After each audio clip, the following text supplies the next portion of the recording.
সাবেক কেন্দ্রীয় সভাপতি নারায়ণগঞ্জ মহানগরীর সংগ্রামী আমির মোহতারাম মাওলানা আব্দুল জব্বার। আমি আরেকজনকে অত্যন্ত শ্রদ্ধার সাথে নাম বলতে চাই, যিনি আমাদের সকলের শ্রদ্ধেয় নেতা, নারায়ণগঞ্জ মহানগরীর মাটি এবং মানুষের নেতা,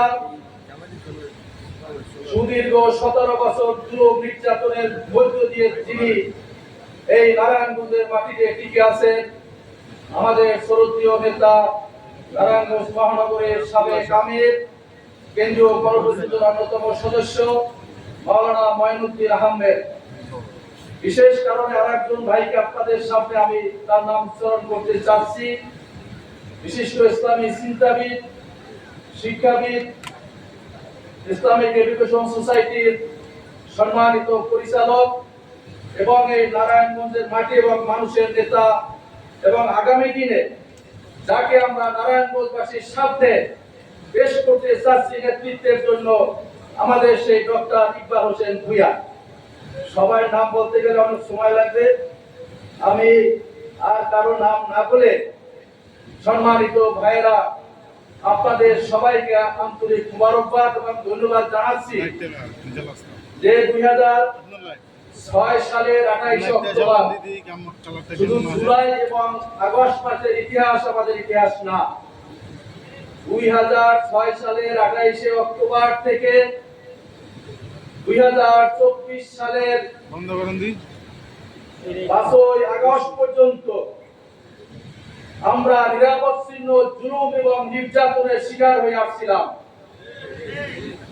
সকল শক্তি, দেশীয় এবং আন্তর্জাতিক ইসলামের দুশমনেরা ঐক্যবদ্ধভাবে বাংলার এই মাটি থেকে ইসলামী আন্দোলন, বাংলাদেশ জামাত ইসলামী এবং ইসলামী ছাত্র শিবিরকে চিরতরে নিশ্চিহ্ন করে দেওয়ার জন্য কোনো ষড়যন্ত্র নাই, যারা বাস্তবায়ন করে নাই।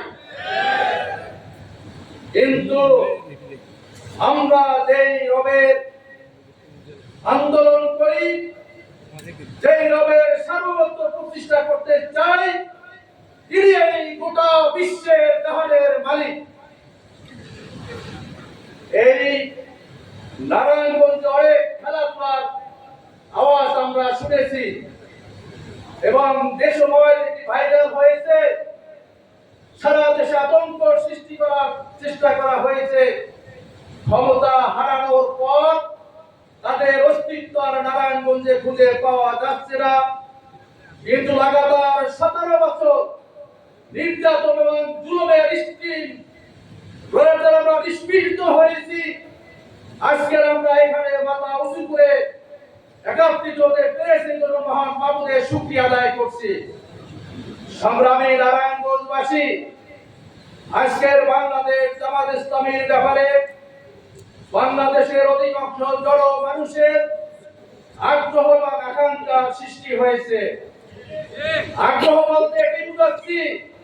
এদেশের মানুষ দল, মত, জাতি, ধর্ম নির্বিশেষে জামাত ইসলামীকে জানতে চাচ্ছে, জামাত ইসলামীকে বুঝতে চাচ্ছে, জামাত ইসলামীর কাছাকাছি হওয়ার জন্য আগ্রহ প্রকাশ করছে।